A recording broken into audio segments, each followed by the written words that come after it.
এই মুহূর্তের সব থেকে বড় খবর, সুপ্রিম কোর্টে মমতার করা এসআইআর মামলার শুনানি শেষ হয়েছে আজকে। সেই শুনানিতে কি কি বিশেষ দিক উঠে আসলো সেটাই এখন আপনাদেরকে জানাবো। তার আগে আপনাদেরকে অনুরোধ, ভিডিওটি ভালো লেগে থাকলে লাইক, কমেন্ট, শেয়ার এবং সাবস্ক্রাইব করতে একদম ভুলবেন না। চলে আসি বিস্তারিত খবরে। অনেক টালবাহানার পর দুপুর 1টার সময় এই মামলার শুনানি শুরু হয়। শুনানির শুরু থেকেই মমতা জাতীয় নির্বাচন কমিশনকে একাধিক বিষয় নিয়ে আক্রমণ করার চেষ্টা করেন। প্রথমেই নির্বাচন কমিশনকে হোয়াটসঅ্যাপ কমিশন বলে তোপ দেখেন। এর পরবর্তীতে তিনি অভিযোগ করেন এতদিন এসআইআর করার কোনো তাগিদ ছিল না, কিন্তু বাংলায় ভোটের আগে হঠাৎ 24 বছর পর এসআইআর করার তড়িঘড়ি দেখা দিয়েছে বা তড়িঘড়ি চেষ্টা করছে কেন্দ্র। এটা একেবারেই অনৈতিক। এর পরবর্তীতে লজিক্যাল ডিসক্রিপেন্সির কথা উল্লেখ করেন রাজ্যের মুখ্যমন্ত্রী মমতা বন্দ্যোপাধ্যায়। তিনি ব্যানার্জি, বন্দ্যোপাধ্যায়, চ্যাটার্জি, চট্টোপাধ্যায়, রয় বা রায় এই সকল পয়েন্টগুলি তুলে ধরেন।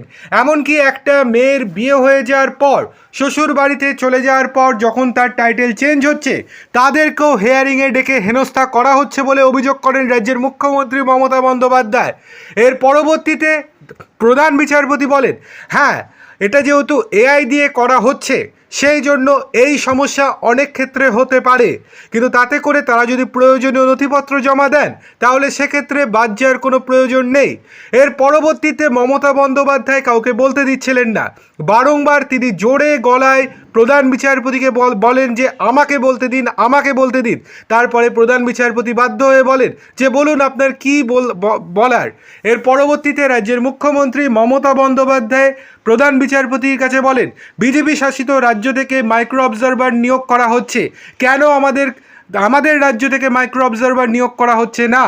এর পরবর্তীতে প্রধান বিচারপতি বলেন, আপনাদের কাছে কমিশন মাইক্রো অবজারভার নিয়োগের জন্য বারংবার চিঠি দিয়েছেন, কিন্তু তার পরবর্তীতেও আপনারা কোনো রকম কর্ণপাত করেননি, সেই জন্যই মাইক্রো অবজারভার অন্য রাজ্য থেকে নিয়ে আসা হচ্ছে।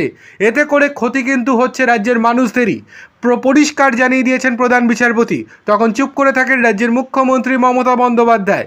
অন্যদিকে প্রধান বিচারপতি বলেছেন, 8,500 মাইক্রো অবজারভার নিয়োগের কথা আপনি বলছেন, এবার আপনারা দিন, আপনারা আপনাদের কর্মচারীদেরকে দিন, তাহলে ব্যানার্জি, বন্দ্যোপাধ্যায়, চট্টোপাধ্যায়, চ্যাটার্জি বা রয় এই টাইটেলগুলোতে আর কোনো সমস্যা হবে না।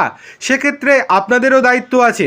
কেবল নির্বাচন কমিশনের যে দায়িত্ব সেটাই নয়, সেটা আপনাদেরও দায়িত্ব, যাতে মানুষকে সুরক্ষা প্রদান করা এবং তাদেরকে যাতে চিন্তিত না করা যায় এবং সহজ উপায়ে যাতে এসআইআর প্রক্রিয়া সম্পন্ন করা যায়, সেটার দায়িত্ব কিন্তু আপনাদেরও।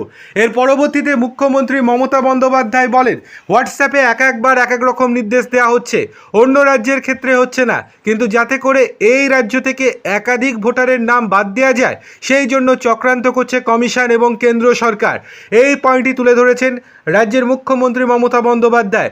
আধার কার্ড, ডোমিসাইল সার্টিফিকেট সমস্ত পয়েন্ট তিনি তুলে ধরেছেন, কিন্তু বিচারপতি বলেছেন আধার কার্ডকে আমরা 12তম নথি হিসেবে গ্রাহ্য করেছি। সেক্ষেত্রে যদি কারণ না থাকে তাহলে সেক্ষেত্রে আধার কার্ড গ্রাহ্য করা হবে, কিন্তু সেটা একটা নির্দিষ্ট পরিস্থিতির ওপর ডিপেন্ড করছে। এর পরবর্তীতে উভয় পক্ষের কাছেই হলফনামা চেয়েছেন প্রধান বিচারপতি। আগামী সোমবার এই মামলার শুনানি হতে চলেছে সুপ্রিম কোর্টে। কিন্তু মজার কথা এটাই যে মমতা বন্দ্যোপাধ্যায় যখন বক্তব্য রাখছিলেন সেই সময় বারংবার তার অভিযোগ খণ্ডন করছিলেন কমিশনের আইনজীবীরা, আর তাতেই বিরক্ত হয়ে তার পাশে থাকা আইনজীবী কল্যাণ বন্দ্যোপাধ্যায়কে বাংলাতেই মাঝে মধ্যে বলে উঠছেন, আমাকে বলতে দেয়া হচ্ছে না, আমাকে কেন বলতে দিচ্ছে না, আমি বলবো, তুমি চুপ করো। বিভিন্ন রকম মন্তব্য করছিলেন, যাতে করে যারা বাঙালি তারা বুঝে যথেষ্ট একটা হাসির রোল টাইপের ওঠার পরিস্থিতি হয়েছিল আদালত কক্ষেই।